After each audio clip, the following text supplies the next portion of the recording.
Your wish has been granted. What is going on, guys? Welcome to Eternal Dragon TCGs. I am the champ, and I am here with Slug with his not boring, not lame-ass Power Wish deck profile. Go ahead and, Slug, tell us all about what you got here. Howdy, people. I am here to bring you a juicy, spicy take on a very, very boring deck. So, a lot of people say that this deck can only be played one way. Well, I'm here to show you people aggro Power Wish. I have came so far with this list. I have tested it. I have theory crafted, and this is my take on an aggro stall deck. So, first off, we're going to kick it off with the 1-drops. I'm running a 4-4-3 split, just because I like to have more green in my hand, so, it is what it is. You can run these at just kind of like whatever, as long as you're running like 11 or 12. I like 11 or 12, especially in these 60 card lists. Now, what does each one of those 1-drops do so for people who don't know? Each one of the 1-drops, so both Chi-Lai and Oolong have an activate main that says, Z-charge this card plus another Power Wish from your hand and draw 2 cards. Okay, so it cycles. Yes, so it cycles 2 cards out of hand and gives you 2 Z energy. Both of these do. The leader allows you to search 2 cards on the front side, so you're allowed to just search turn 1, grab both of these, which you're always going to do if you don't see them. Instantly go to 4 Z energy, which is very important for further plays down the line. We're gonna go ahead and go into our turn 2 plays. So turn 1, you're just gonna be doing your leader rest, search for 2, and then you're gonna be doing your draw 4 essentially, like filter 4. You're never gonna be doing this turn 1. Okay. Just because you can't, not until turn 2. Sure. So turn 2, we're gonna go. We have 2 different plays that we can do turn 2. Well, 3 technically. We have the Android 18. This is an on play. It's on play or attack. Look at the top 5 cards of your deck, add 1 Power Wish card to your hand, then shuffle your deck. It's really good if it sticks around on the early turns. Like, I mainly play this if I go first on my second turn, because it's like one of the only 2 cards you can play outside of like, these are like the only 2 that you can play if you don't hard force other plays, like Awakening. Really good value, really good passive value. It's a 15k swinger, nothing crazy. This monkey is really good. I really like this monkey. Auto, when this card is played, choose up to one of your opponent's unisons and remove a marker from it, and this card gains critical for the turn. He's a 20k base. The cost to play him is, if your leader is a Power Wish card, and you have a Shenron Z unison in play, you can play him from your hand for 1 generic. He's really good into the matchups that require their unisons in play, because not only is he an on-play removal marker, he's also a 20k swing following that up. So you're getting resources out of their hands, you're getting resources off their board, and you're getting resources out of their life if it hits. Really, really good turn 2 play if you force your unison. Which turn 1 you can. Going first you can.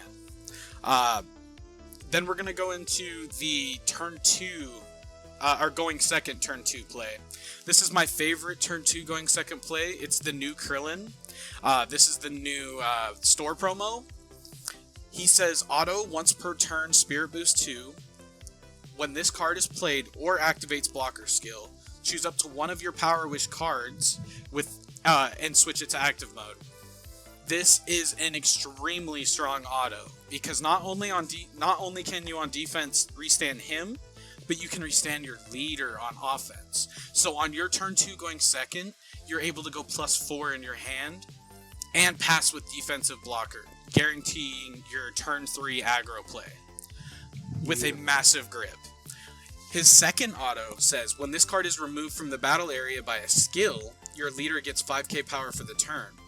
Mind you, this auto is not once per turn, so in the aggro build, you play this turn 2. If they're too scared to kill it going into their turn 3, lovely. Then you get to go into your turn 3 with him already out on board, you're going to want to go +4 in hand again, playing your Krillin, so you're going to have 2 of them out. You can swing 2 of them. If you don't get floodgated, lovely. If you do get floodgated, you have Almighty Resistance, which we'll get into later. And then when you go ahead and do your Goku Frieza DBR on offense, you go +4 off Unison by searching 2. You go Bean Leader 10k because you just killed both of your Krillins to the bottom of the deck and they were removed by a skill. And then to follow that up, you're going to pay 1, leaving yourself with 1 energy up on defense, right? You're going to pay 1 going to the Goku, which we'll get into next, and give your leader an additional 5k and double strike for the turn. So your leader is a base 30 double with this card on turn 3. It's insane. It's a nuts card. And his activation cost to play him is if your leader is a Power Wish card and your opponent has 2 or more energy, play this card from your hand and add up to 2 Power Wish cards from your drop to your Z energy. So the cost to play your Goku Z Unison is 2 Z energy, so you're immediately going to put those 2 Z energy back into your Z energy right after you ditched them to your drop. So it's lovely. It flows so good with the deck. Next, we're gonna get into the Goku that I was talking about. This is what helps you in your yellow matchups. The Krillin and the Goku lets you swing through Nimbus. When this card is played, your leader gets 5k power and double strike for the turn. Beautiful, lovely, lovely. Activate main. Pay 1. If your leader is a Son Goku story forming wish, play this card from your hand. So you can only play him when you are awakened. So you're gonna get your double draw off your Krillin, right? Awaken, restand an energy, pay an energy, play the Goku, do the board wipe, swing 30 after the board wipe. Now you have a 20 card hand following up a 30k double swing after all of your other swings. It's pure love. Next 2 card combo, obviously we got the Goku Friezas. We run it as a 2 each of, just because we want to get the +4 every time we do the ultimate off of the Goku Frieza DBR. If we don't get the +4, we're going down in value. And one of my favorite things about Dragon Ball is straight value. Value. Next 2 card combos. Yes, straight value. Next two card combos, we got the Goku and Zamasu. I love this. I think this is a line that a lot more people should be going into. A lot of decks will play out cards with barrier, but a lot of decks don't have that. They don't have that luxury, so you're able to just steal their stuff and then laugh in their face as you follow up, like swing their own thing at them, and then follow that up with a 25 double, and then 15 twice if you decide to swing Zamasu twice. It's pay 1, swing like 4 times. So good. The pressure is wild. The pressure can be insane on your turn 3. Like, sure, you're not doing much till turn 3, but you don't need to. Every deck has their setup turns. This deck's just is draw a lot and put a lot of Z energy. It's just what it is. I run the next 2 card combo is the Shenron and the Broly. Shenron says permanent, this card can't attack. Auto Spirit Boost 2. When this is played, draw 2 cards, add 1 card from your hand to your Z energy, so you go neutral. Then play 1 Shenron Power Wish card. Play 1 non-Shenron Power Wish card from your drop. So essentially, he's a pay 2, play from hand. When he's played, you're going to play any of your Power Wish cards from your archetype, from your drop. Your target is always going to be Broly, because mathematically, playing any other of these for 2 energy just doesn't make sense. You really want to only play the Shenron once a game, and sometimes you don't even want to play him. I could see Liz taking him out, but I really like the card for the sole fact that if I run out of aggro, he's a way of getting it back, just in case. The Broly is a 35k triple striker. He's a pay 2 as well, but this cost is warping 2 cards from your drop. So sometimes it's a little difficult to get your drop set up the way you need it to now with the new Krillin adding cards from your drop back to Z. So you really are limited to playing him with your activate main on turn 3 or turn 4, unless you like hard force it. That's why we play the Shenron, so we could just discard him from Z to play Unison, play Shenron if we need the triple striker that turn. It's really good. He's got an activate main that's just removal, warp removal. It's just send 1 Power Wish from your drop to warp, choose one of your opponent's battle cards, send it to the warp. Really solid. Really good boss. Next, we're going to be getting into the Android 17. It's the counterplay of the deck. It's not very good. We run it because it's a yellow card that's like its main reason. We run it because it's yellow and Almighty requires yellow cards to be discarded from your hand. Counterplay. If your leader card is a Power Wish card, play this from your hand. If your life is 4 or less, you can activate this card's counter skill from your hand by sending 2 Power Wish cards from your drop to its owner's warp instead of paying its energy cost. Again, getting back into the drop. With the new Krillin, we do not have very many cards in our drop that we have available to us to just willy-nilly warp like that. So this card rarely comes up unless we force it, right? When this card is played, choose up to one of your opponent's battle cards with an energy cost of 6 or less and switch it to rest mode. Not very good. Not very good. But we run it because it's yellow and it's archetype. Always run archetype. Next, we're getting into the outside archetype. We're running 2 8-drop Gohans. This is one of the cards that lets me force my Broly and my 17. If I need to set up my drop, if I really need to set up my drop for getting less value off of Krillin is always bad. So I could pay 2, or I could pay 1, play Gohan, draw 2, discard 2. I could discard 2 Power Wish, pay 1, play Krillin, put those 2 Power Wish back into my Z Energy. Now I essentially didn't lose value on those 2 Power Wish cards. Really, really good card. Since we're going aggro, we're going to be playing a few battle cards out, so being able to combo with them in rest mode, it's always good. You're playing with like a 17 to 20 card hand, so you're just sitting there passively comboing with cards from field and from hand, so you're just always up in numbers and in math. That hand size is just so wild. Playing against it, every time I asked you how many cards in the hand, you'd hit me with 17 or something. What are you supposed to do?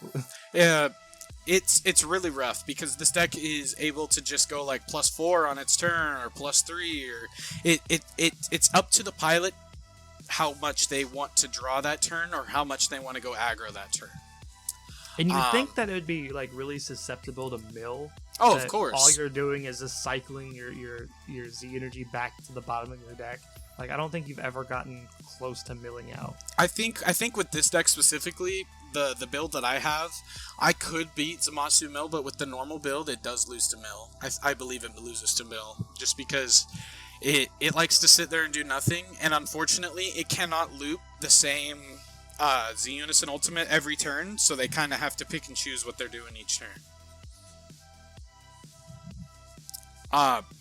Moving on to my personal favorite. My personal favorite card in the entire deck.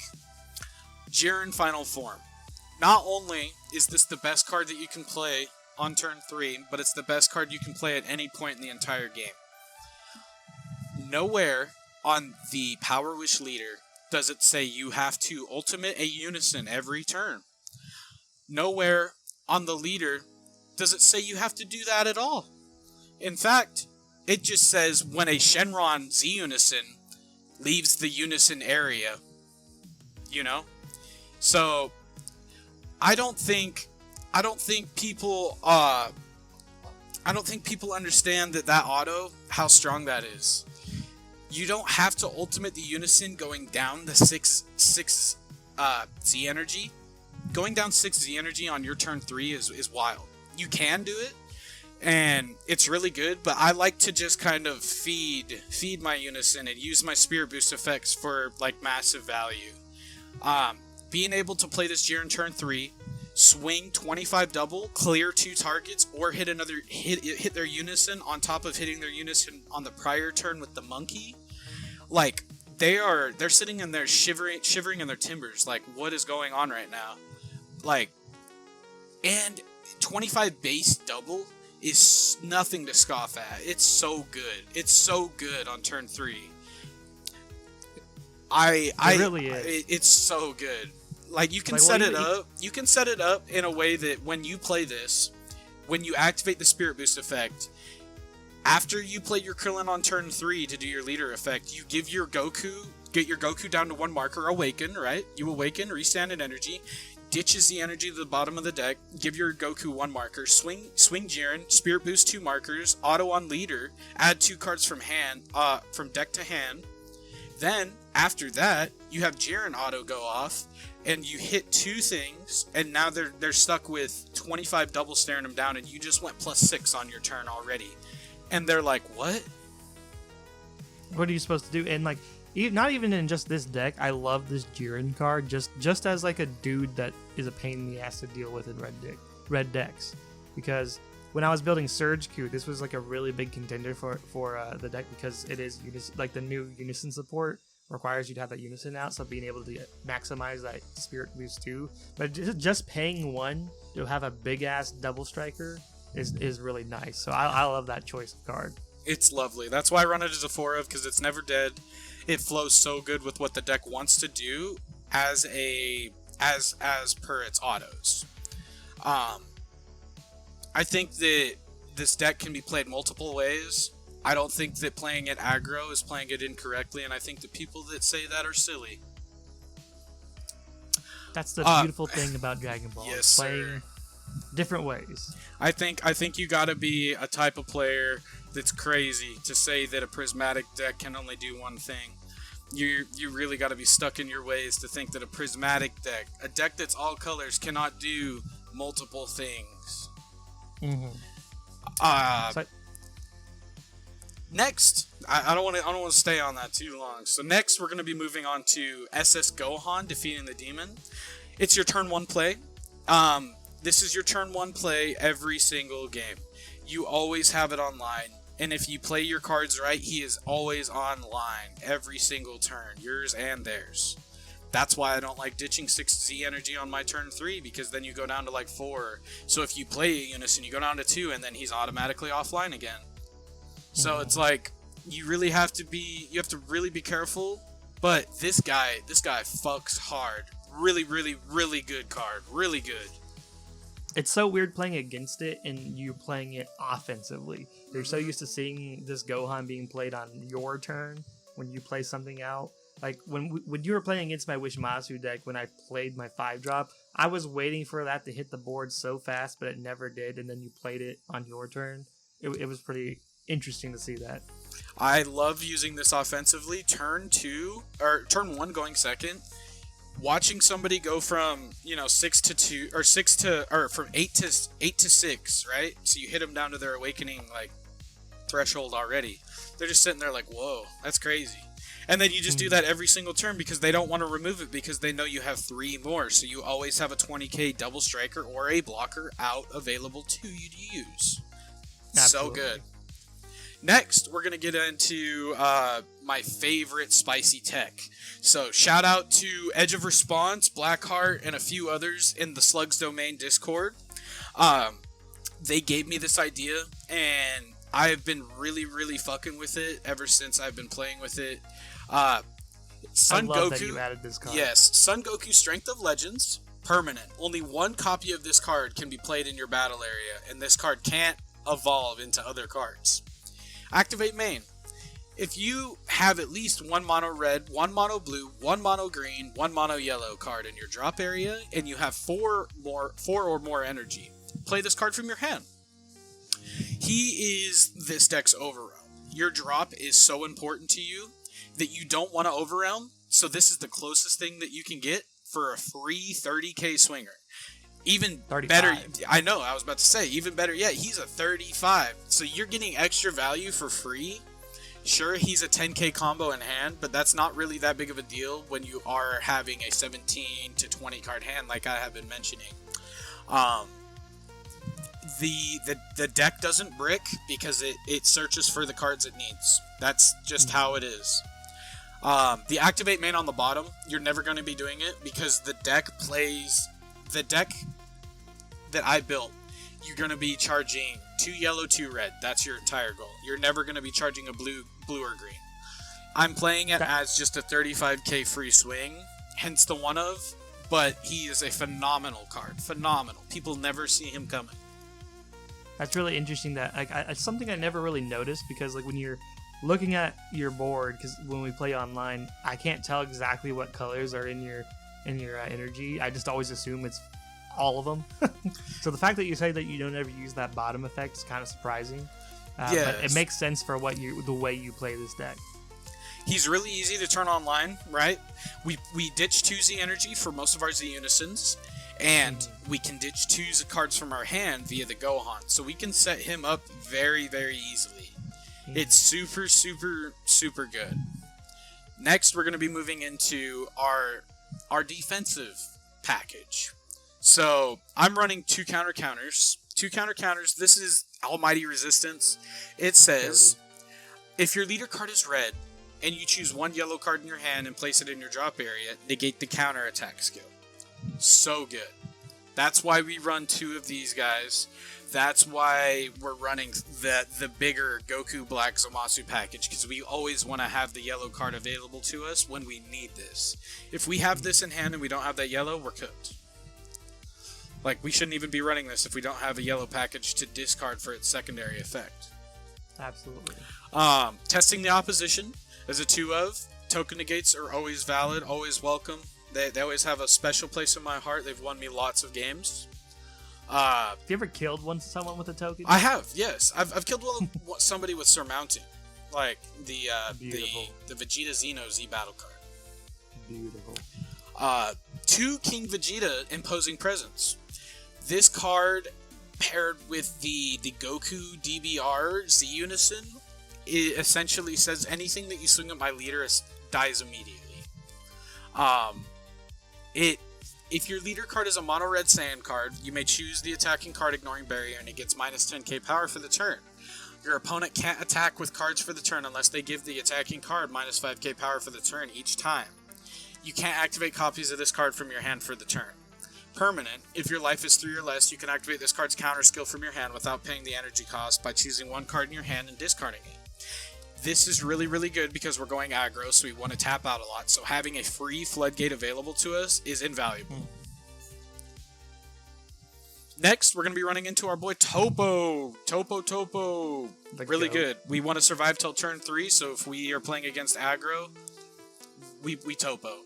We Topo or we Vegeta. Like, if we Topo, they counterplay, then we wait till we hit Vegeta, and then we have a package for defense. We have a big hand. That's our package for defense. Videl, New Life. This is the only super combo you really should be running because it's online turn 1. Super combo, this card gains Saiyan in all areas. Doesn't really matter outside of the SCR that we're running. If your leader is red and you have 2 or more Z energy, when this card is used in a combo, draw a card. So you just draw a card whenever you want because you always have 2 Z energy. SCR of choice. This is Vegito, SSB Vegito.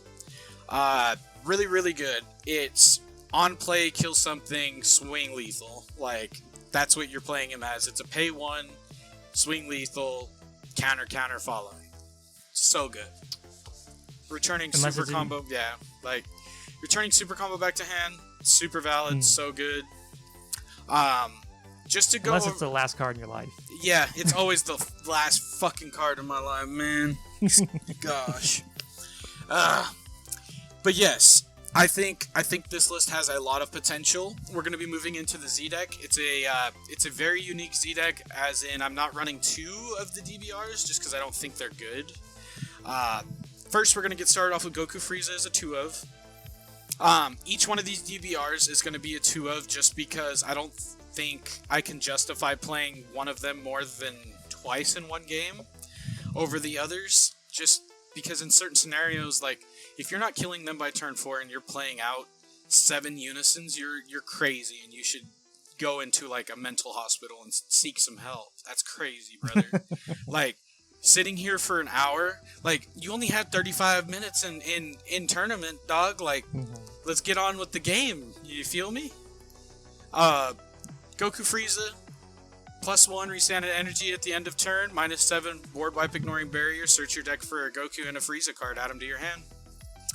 Zamasu, underrated. This is my favorite DBR printed ever.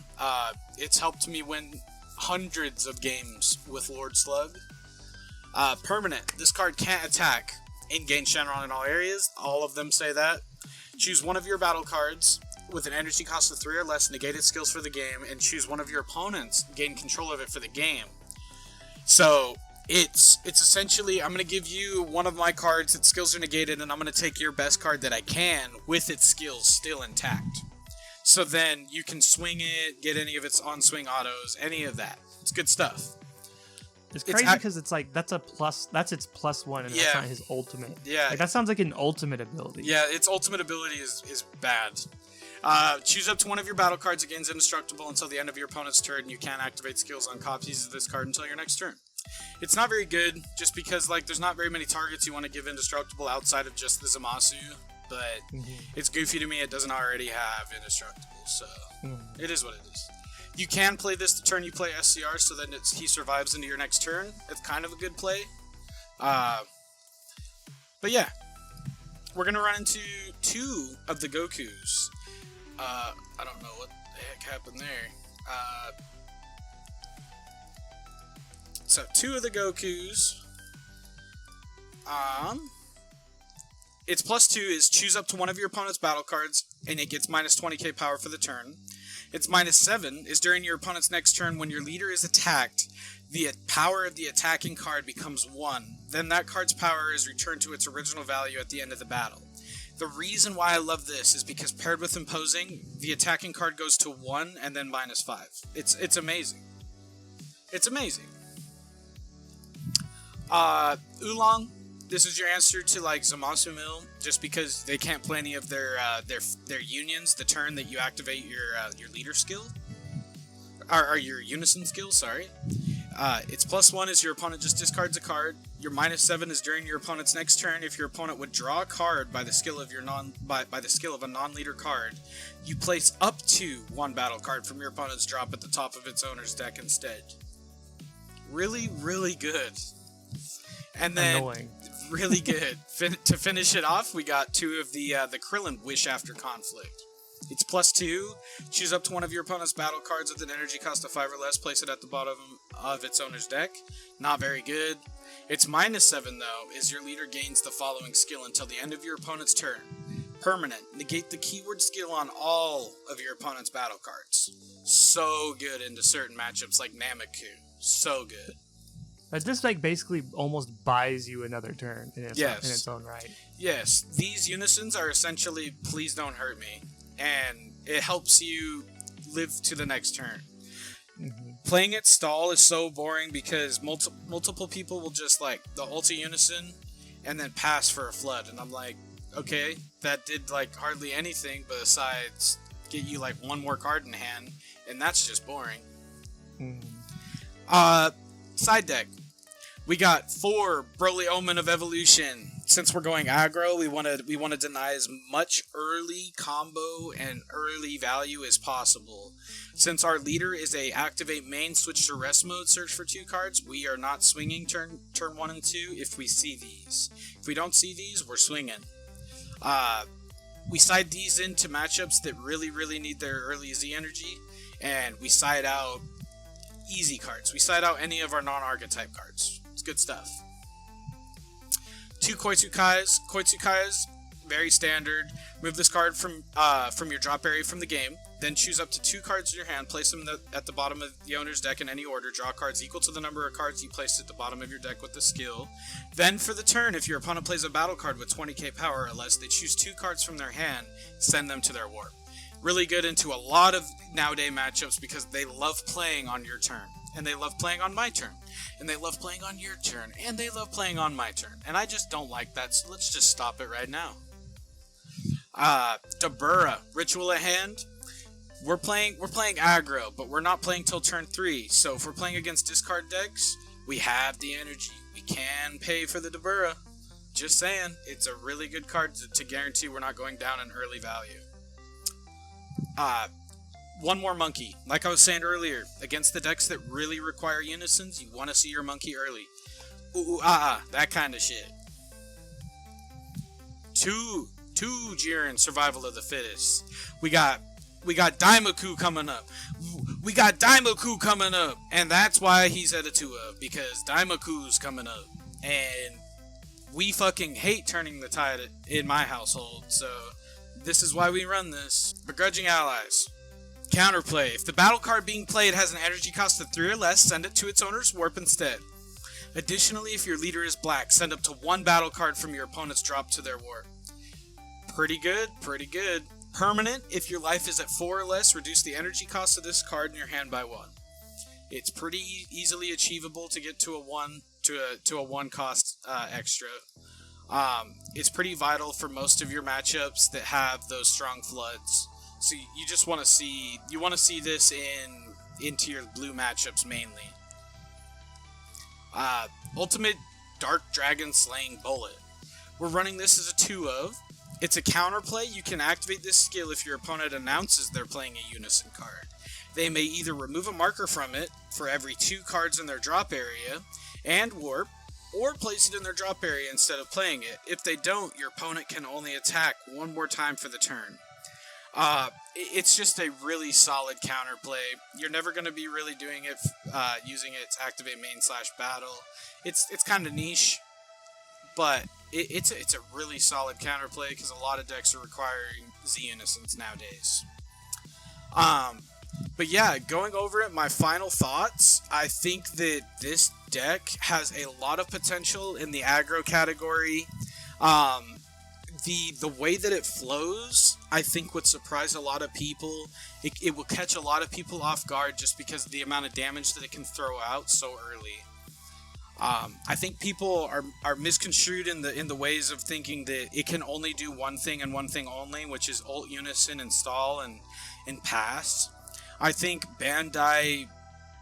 think Bandai would want to make a deck that is just ult Unison pass, because that is just boring. They wouldn't have given it an archetype if they didn't want you to play the archetype. Just because the Unisons have big splashy -7s doesn't mean we need to be minusing 7 every single turn in the matchups that aren't required to -7.